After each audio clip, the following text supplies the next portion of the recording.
7 ಜಿಲ್ಲೆಗಳು ಸೇರಿದಂತೆ ಇವತ್ತು ವಿಶೇಷವಾಗಿ ಜನತಾ ಸಮಾವೇಶ ಪಕ್ಷದ ಬೆಳ್ಳಿ ಹಬ್ಬ ಆಚರಣೆ ಮಾಡತಕ್ಕಂಥ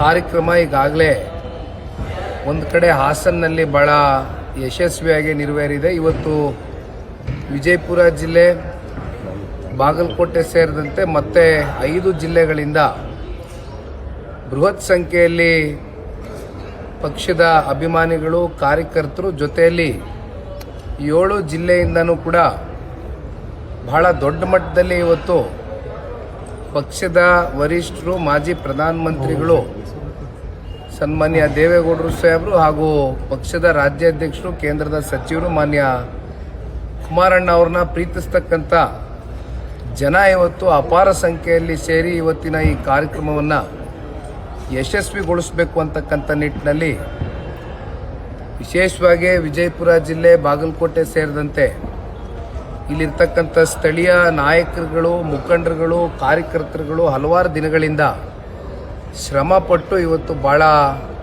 ಅಚ್ಚುಕಟ್ಟಾಗಿ ಈ ಕಾರ್ಯಕ್ರಮವನ್ನು ಆಯೋಜನೆ ಮಾಡಿಕೊಂಡಿದ್ದಾರೆ. ಸನ್ಮಾನ್ಯ ದೇವೇಗೌಡರು ಸಾಹೇಬರು ಹಾಗೂ ಸನ್ಮಾನ್ಯ ಕುಮಾರಣ್ಣ ಅವರು ಸೇರಿದಂತೆ ರಾಜ್ಯ ಮಟ್ಟದಿಂದ ಅನೇಕ ಜನ ನಾಯಕರುಗಳು ಕೂಡ ಇವತ್ತಿನ ಈ ಕಾರ್ಯಕ್ರಮದಲ್ಲಿ ಭಾಗಿಯಾಗ್ತಾ ಇದ್ದಾರೆ. ಬಹುಶಃ ಇವತ್ತಿನ ಈ ಒಂದು ಸಮಾವೇಶ ಕಿತ್ತೂರು ಕರ್ನಾಟಕ ಭಾಗದಲ್ಲಿ ಜನತಾದಳ ಪಕ್ಷ ಭಾಳ ಸುಭದ್ರವಾಗಿದೆ, ಭಾಳ ಗಟ್ಟಿಯಾಗಿ ಜನಗಳ ಮನಸ್ಸಿನಲ್ಲಿ ನೆಲೆ ಊರಿದೆ ಅಂತಕ್ಕಂಥದ್ದಕ್ಕೆ ಬಹುಶಃ ಇವತ್ತಿನ ಈ ಸಮಾವೇಶ ಒಂದು ಐತಿಹಾಸಿಕವಾದಂಥ ಸಮಾವೇಶ ಆಗ್ತಕ್ಕಂಥದ್ರಲ್ಲಿ ಯಾವುದೇ ಸಂಶಯ ಇಲ್ಲ. ಬಹಳ ದಿನಗಳಿಂದ, ಕಳೆದ ಒಂದು 10-15 ದಿನಗಳಿಂದ, ಯಾಕೆಂದರೆ ಹೆಚ್ಚು ಸಮಯ ಕೂಡ ಸಿಕ್ಕಲಿಲ್ಲ, ಆದರೆ ಇಲ್ಲಿರ್ತಕ್ಕಂಥ ಕಾರ್ಯಕರ್ತ ಬಂಧುಗಳು ಒಂದು ರೀತಿ ಈ ಪಕ್ಷದ ಅಧಿನಾಯಕರ ರೀತಿ ಜವಾಬ್ದಾರಿಯನ್ನು ತಗೊಂಡು ಇವತ್ತು ಈ ಕಾರ್ಯಕ್ರಮದ ಯಶಸ್ಸಿಗೆ ದುಡಿದಿದ್ದಾರೆ. ಬಹುಶಃ ಬೆಳಗ್ಗೆ ಒಂದು 11 ಗಂಟೆಯಿಂದ ಪ್ರಾರಂಭ ಆಗ್ತದೆ ಕಾರ್ಯಕ್ರಮ, ಮಧ್ಯಾಹ್ನ 2:30-3 ಗಂಟೆ ತಾಸಿಗೆ ಮುಕ್ತಾಯ ಮಾಡ್ತೇವೆ. ಒಟ್ಟಾರೆಯಾಗಿ ಜನತಾ ಸಮಾವೇಶ ಹಾಸನ್ನಿಂದ ಏನು ಪ್ರಾರಂಭ ಆಯಿತು, ಕಿತ್ತೂರು ಕರ್ನಾಟಕಕ್ಕೆ ಏನು ಬಂದು ನಿಂತಿದೆ, ಮುಂದೆ ಕಲ್ಯಾಣ ಕರ್ನಾಟಕ ಭಾಗದಲ್ಲೂ ಸಮಾವೇಶಗಳಾಗುತ್ತೆ, ಮಧ್ಯ ಕರ್ನಾಟಕದಲ್ಲೂ ಸಮಾವೇಶಗಳಾಗ್ತದೆ, ಉತ್ತರ ಕನ್ನಡದಲ್ಲೂ ಸಮಾವೇಶಗಳಾಗ್ತದೆ. ಮುಂದಿನ ಸಮಾವೇಶ ನಾಡಗೌಡರು ಸಾಹೇಬ್ರು ಹೇಳ್ದಂಗೆ, ಕೃಷ್ಣಾರೆಡ್ಡಿ ಸಾಹೇಬ್ರು ಹೇಳ್ದಂಗೆ ಮಾರ್ಚ್ 8ಕ್ಕೆ ಬೆಂಗಳೂರಿನಲ್ಲಿ ಒಂದು ಬೃಹತ್ ಸಮಾವೇಶ ಇದೇ ರೀತಿ ಆಗಬೇಕು ಅಂತಕ್ಕಂಥದ್ದು ಪಕ್ಷದ ವರಿಷ್ಠರು ಸಮಯ ನಿಗದಿ ಮಾಡಿ ತೀರ್ಮಾನ ತೆಗೆದುಕೊಂಡಿದ್ದಾರೆ. ಹಾಗಾಗಿ ಈ ರೀತಿ ಸಮಾವೇಶಗಳು ಅನೇಕ ಭಾಗಗಳಲ್ಲಿ ಇನ್ನೊಂದು 2-3 ತಿಂಗಳ ಕಾಲ ನಿರಂತರವಾಗಿ ಆಗ್ತಕ್ಕಂಥದ್ದು ತಾವೆಲ್ಲ ನೋಡ್ಬೋದು. 2028ರ ತಯಾರಿ ಬಹುಶಃ ಚುನಾವಣೆಯ ಕಾವು ಈಗಾಗಲೇ ಎಲ್ಲೋದ್ರೂ ಕೂಡ ಇನ್ನೂ ಸಾರ್ವತ್ರಿಕ ವಿಧಾನಸಭಾ ಚುನಾವಣೆಗೆ 2 ವರ್ಷ ಇದ್ದರೂ ಕೂಡ ಜನಗಳಲ್ಲಿ ಬಹುಶಃ ನಾಳೆನೇ ಏನಾದರೂ ಚುನಾವಣೆ ಡಿಕ್ಲೇರ್ ಆದರೆ ಎಲ್ಲರೂ ಕೂಡ ಈ ಕೂಡಲೇ ಈ ರಾಜ್ಯ ಸರ್ಕಾರವನ್ನು ತಿರಸ್ಕಾರ ಮಾಡಬೇಕು ಅಂತಕ್ಕಂಥ ಮನಸ್ಥಿತಿಗೆ ಆಗೋಗಿದೆ.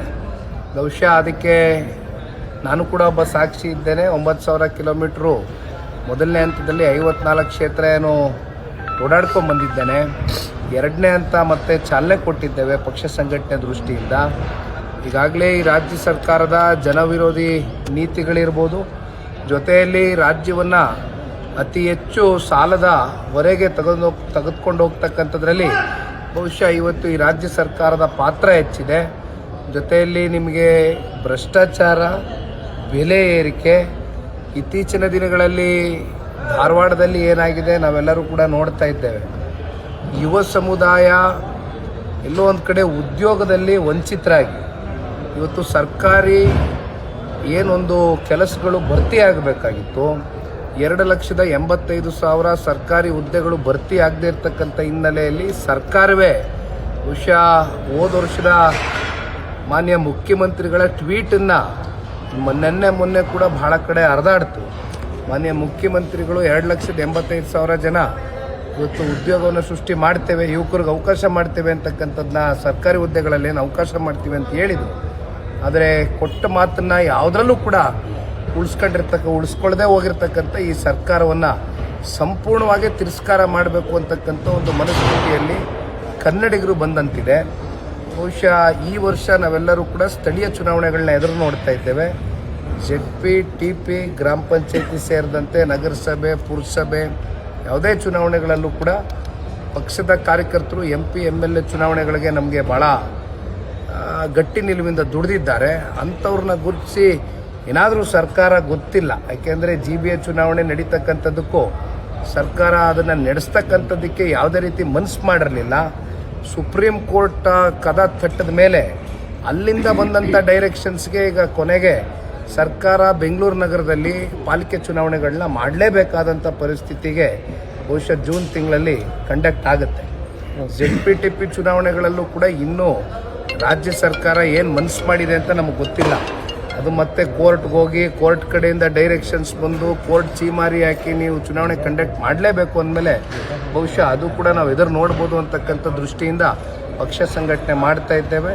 ನಮ್ಮ ಕಾರ್ಯಕರ್ತರಿಗೆ ZP TP ಗ್ರಾಮ ಪಂಚಾಯತಿ ಯಾವುದೇ ಚುನಾವಣೆಗಳಲ್ಲಾದರೂ ಕೂಡ ಅಧಿಕಾರವನ್ನು ಕೊಡಿಸ್ತಕ್ಕಂಥ ಕೆಲಸ ನಾವೆಲ್ಲ ನಾಯಕರು ಸೇರಿ ಒಟ್ಟಾಗಿ ಮಾಡ್ತೇವೆ. Thank you.